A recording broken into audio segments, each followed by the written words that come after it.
సుక్కలు చూపిస్తున్న టోకు ధరలు వరుసగా 5 నెలల నుంచి టోకు ద్రవ్యోల్బణం రెండంకెలలో కొనసాగుతుంది. 2021 సంవత్సరం ఏప్రిల్లో 10.74% ఉంది. 2021 మే నెలలో టోకు ద్రవ్యోల్బణం 13.11% ఉంది. 2021 జూన్ నెలలో 12.07% ఉంది. 2021 జూలైలో 11.16% ఉంది. 2021 సంవత్సరం ఆగస్టులో 11.39% టోకు ద్రవ్యోల్బణం ఉంది. టోక్ ధరల సూచి WPI ఆధారిత ద్రవ్యోల్బణం ఆగస్టులో 2021 ఆగస్టులో 11.39%గా నమోదైంది. అంటే 2020 ఇదే నెలతో పోల్చితే ఈ బాస్కెట్ ఉత్పత్తుల ధర 11.39% పెరిగిందని తెలుస్తుంది. సూచీలో మెజారిటీ వాటా కలిగిన తయారీ ఉత్పత్తులు ధరల సహాయంతో అన్ని విభాగాల్లో ద్రవ్యోల్బణం తీవ్రంగా ఉంది. వాణిజ్య పరిశ్రమల మంత్రిత్వ శాఖ మంగళవారం విడుదల చేసిన గణాంకాల ప్రకారం ఒక్క ఆహార ఉత్పత్తుల విభాగం మాత్రం ఊరటనిస్తుంది. వరుసగా 5 నెలల నుంచి టోక్ ద్రవ్యోల్బణం రెండంకెలలో కొనసాగుతుంది. ముఖ్య విభాగాలను పరిశీలించినట్లయితే ఆహార ఉత్పత్తుల ధరలు వరుసగా 4వ నెల తగ్గాయి. ఆగస్టులో అసలు పెరగకపోగా 1.29% దిగివచ్చాయి. అయితే ఉల్లి 62.78%, పప్పు దినుసులు 9.41% ధరలు మాత్రం భారీగా పెరిగాయి. కూరగాయ ధరలు 13.30% తగ్గాయి. బ్యాంకులకు తానిచ్చే రుణాలపై reserve bank of India RBI వసూలు చేసే వడ్డీ రేటు రెపో ప్రస్తుతం 4%గా ఉంది. ఈ రెపో రేటు ప్రాతిపదికన అయిన రిటైల్ ద్రవ్యోల్బణం ఆగస్టులో 5.3% ఉంది. అంటే ఆగస్టులో రిటైల్ ద్రవ్యోల్బణం పూర్తి అదుపులోకి వచ్చినట్లు తెలుస్తుంది. RBIకి కేంద్రం ఇస్తున్న నిర్దేశాల ప్రకారం ఈ శ్రేణి 2 నుంచి 6% శ్రేణిలో ఉండాలి. క్రూడ్, పెట్రోలియం, సహజ వాయువుల ధరలు 40.30% ఎగిశాయి. ఫ్యూయల్, పవర్ విషయంలో ద్రవ్యోల్బణం 26.1%గా ఉంది. LPG 48.1% పెరిగింది. పెట్రోల్ 61.5% పెరిగాయి. డీజిల్ 50.7% ధరలు భారీగా పెరిగాయి. తయారీ ఉత్పత్తుల ధరలు 11.39% పెరిగాయి. జూలైలో ఈ విభాగంలో ద్రవ్యోల్బణం 11.20%గా ఉంది. వరుసగా 4 నెలల నుంచి తయారీలో ధరల స్పీడు రెండంకెలపైన కొనసాగుతుంది. సాధారణ ధరల స్థాయి గణన లేదా సూచీ సంఖ్యల భావన గురించి తెలుసుకుందాం. వస్తువుకు విలువ ఉన్నట్లే ద్రవ్యానికి కూడా విలువ ఉంది. వస్తువుల విలువను ద్రవ్యంతో కొలుస్తాం. ద్రవ్యపు విలువను దాని విలువలో వచ్చే మార్పులను కొలిసే సాధనమే సూచీ సంఖ్యలు. సాధారణ ధరల స్థాయి కొలతకు సంబంధించిన ద్రవ్య విలువ, సాధారణ ధరల స్థాయి, సూచీ సంఖ్యలు అనే మౌలిక భావనలు ఉన్నాయి. అవి: 1. ద్రవ్య విలువ, వాల్యూ ఆఫ్ మనీ.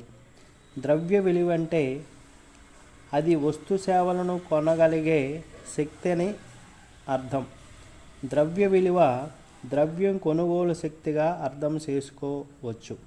ద్రవ్య విలువకు వస్తు సేవల ధరకు మధ్య విలోమ సంబంధం ఉంటుంది. సాధారణ ధరల స్థాయి, జనరల్ ప్రైస్ లెవెల్. వస్తు సేవల విలువను ద్రవ్య రూపంలో తెలియజేస్తే దానిని ధర అంటారు. వినిమయంలో వస్తువుకు ద్రవ్యానికి ఉండే నిష్పత్తే ధర. అనేక వస్తువులు సగటు ధరను ధరల స్థాయి లేదా సాధారణ ధరల స్థాయి అంటారు. అన్ని వస్తు సేవల ధరల సగటును లెక్కించి ఈ సగటునే ధరల స్థాయి లేదా సాధారణ ధరల స్థాయి అనిగా వ్యవహరిస్తారు. సూచీ సంఖ్యలు.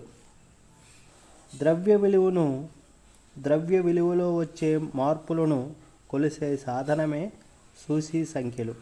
ద్రవ్యం కొనుగోలు శక్తి అంచనా వేయడానికి ధరల స్థాయిని తెలుసుకోవాల్సిన అవసరం ఉంది. దీనిని ధరల సూచీ సంఖ్య, ప్రైస్ ఇండెక్స్ నెంబర్స్ అనే సాంఖ్యిక సాధనం సహాయంతో లెక్కిస్తాము. ప్రపంచంలో మొట్టమొదటిసారిగా ఇటలీ దేశస్థుడైన కార్లీచే సూచీ సంఖ్యలు నిర్మించబడ్డాయి. అతడు క్రీస్తు 1750 ప్రస్తుత సంవత్సరంగా తీసుకొని ధరల్లోని మార్పులను, క్రీస్తు 1500 సంవత్సరాన్ని ఆధార సంవత్సరం తీసుకొని ఆ ఆధార సంవత్సరంలో ఉన్న ధరల స్థాయితో పోల్చి చూడడం జరిగింది. ద్రవ్యం విలువలోని మార్పులను విభిన్న కాలాలలో ధరల స్థాయిలోని మార్పులను ఆధారంగా సూచీ సంఖ్యల ద్వారా తెలుసుకోవాలి. సూచీ సంఖ్యల రకాలు. ధరల సూచీ సంఖ్యలు, ప్రైస్ ఇండెక్స్ నెంబర్స్. ధరల సూచీ సంఖ్యలను ధరలలోని సాధారణ మార్పులను కొలుస్తాయి. ధరల సూచీ సంఖ్యలు 2 రకాలు. అవి టోక్ ధరల సూచీ సంఖ్యలు, హోల్సేల్ ప్రైస్ ఇండెక్స్ లేదా WPI. టోక్ ధరల సూచీ సంఖ్యలు దేశంలోని సాధారణ ధరల స్థాయిలో వచ్చిన మార్పులను తెలియజేస్తాయి. టోక్ మార్కెట్లో అమ్మే ముఖ్యమైన వస్తువులు ధరల్లో మార్పులను కొలవడమే ఈ సూచీ సంఖ్య ప్రయోజనం. ఈ సూచీ సంఖ్యలు సాధారణ ద్రవ్యం కొనుగోలు శక్తికి ప్రాతినిధ్యం వహిస్తాయి. 676 గూడ్స్ తీసుకొని దీన్నే బాస్కెట్ ఆఫ్ గూడ్స్ అంటారు. ఈ 2024-25 సంవత్సరంలో బేస్ ఇయర్గా తీసుకున్నారు. ఇందులో 676 గూడ్స్ తీసుకొని దీన్నే బాస్కెట్ ఆఫ్ గూడ్స్ అంటారు. దీని ద్వారా హోల్సేల్ ప్రైస్ ఇండెక్స్ని లెక్కిస్తారు. ప్రస్తుతం హోల్సేల్ ప్రైస్ ఇండెక్స్కి ప్రస్తుత బేస్ ఇయర్ 2011-12 తీసుకొని హోల్సేల్ ప్రైస్ ఇండెక్స్ని లెక్కిస్తున్నారు. సూచీ సంఖ్యల రెండో రకం వినియోగ వస్తువుల సూచీ సంఖ్యలు, కన్జ్యూమర్ ప్రైస్ ఇండెక్స్ CPI. ఈ సూచీ సంఖ్యలు వినియోగదారులు కొనుగోలు చేసే పూర్తయిన వినియోగ వస్తువులను, సేవలను పరిగణనలోకి తీసుకుంటారు. ఈ సూచీ సంఖ్యల ముఖ్య ఉద్దేశం ఏమనగా వినియోగదారుని ద్రవ్యం విలువలోని మార్పులను కొలవడం. ఇది చాలా ప్రాముఖ్యమైనది, ఉపయోగకరమైన సూచి. అయితే ఈ సూచీ సంఖ్య నిర్మాణం కూడా కష్టమే. ఎందుకంటే వివిధ వినియోగ వస్తువు ధరల తెలుసుకోవడం వ్యయ ప్రయాసాలతో కూడిన పని. ప్రస్తుత దీని ఆధార సంవత్సరము 2001. కన్జ్యూమర్స్ ప్రైస్ ఇండెక్స్ 5 రకాలుగా ఉన్నాయి. అవి: 1. Consumers price index for industrial workers. Base year 2001. Cost of living of industrial workers తెలుసుకోవడానికి ఇది ఉపయోగిస్తారు. దీన్ని పారిశ్రామిక కార్మికుల వినియోగ ధరల సూచి CPI-IW. 2. వ్యవసాయ కార్మికుల వినియోగదారుల సూచి CPI-AL. Consumer price index for agriculture labour CPI-AL. ఈ బేస్ ఇయర్ 1986-87. 3. గ్రామీణ కార్మికుల వినియోగదారుల సూచి CPI-RL.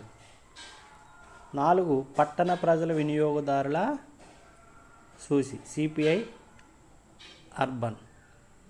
Consumer price index for urban non manual employees CPI-UNMU. 5. గ్రామీణ ప్రజల వినియోగ ధరల సూచి సిపిఐ రూరల్. ఇతర సూచి సంఖ్యలు కూడా ఉన్నాయి. చిల్లర ధర సూచి సంఖ్యలు రిటైల్ ప్రైస్ ఇండెక్స్ నెంబర్స్. వివిధ వస్తువుల చిల్లర ధరల్లో వచ్చే సాధారణ మార్పులను ఈ సూచి సంఖ్యలు ప్రతిబింబింప చేస్తాయి. వినియోగ వస్తువులు చిల్లర మార్కెట్లో విక్రయ వస్తువులు అవుతున్న పూర్తి అయిన వినియోగ వస్తువుల పరంగా ద్రవ్య విలువను కొలవడానికి ఈ సూచి సంఖ్యలు వాడుతారు. అయితే అన్ని వస్తువులను అన్ని కాలాలలో చిల్లర ధరల లభ్యం కాకపోవచ్చు. 2. సాధారణ ప్రయోజన సూచి సంఖ్యలు జనరల్ యూటిలిటీ ఇండెక్స్ నెంబర్స్. ఈ సూచి సంఖ్యలు సాధారణ ద్రవ్యం కొనుగోలు శక్తిని కొలుస్తాయి. టోకు ధరలు, చిల్లర ధరలు, వేతనాలు, లాభాలు, వడ్డీ ముఖ్యమైన వివిధ భారిత సగటు సూచి సంఖ్యల కలయికచే ఇది గణన చేయడం జరిగింది. జీవన వ్యయ సూచి సంఖ్యలు cost of living index numbers. జీవన వ్యయ సూచి సంఖ్యలచే వినియోగదారుని ధరల సూచి అని కూడా అంటారు. ఇది కూడా ఒకే రకమైన చిల్లర ధరలను సూచియే. వేతనాల సూచి సంఖ్యలు వేజ్ ఇండెక్స్ నెంబర్స్. 5. విలువ సూచి సంఖ్యలు వాల్యూ ఇండెక్స్ నెంబర్స్. ఈ సూచి సంఖ్యలు ఉత్పత్తి మొత్తం విలువతో వచ్చిన మార్పులను అధ్యయనం చేస్తారు. 6. పరిణామ సూచి సంఖ్యలు ది క్వాంటిటీ ఇండెక్స్ నెంబర్స్. పరిణామ సూచి సంఖ్యలు వస్తువుల ఉత్పత్తి, వినియోగము, పంపిణీ పరిమాణంలో మార్పులను అధ్యయనం చేస్తాయి.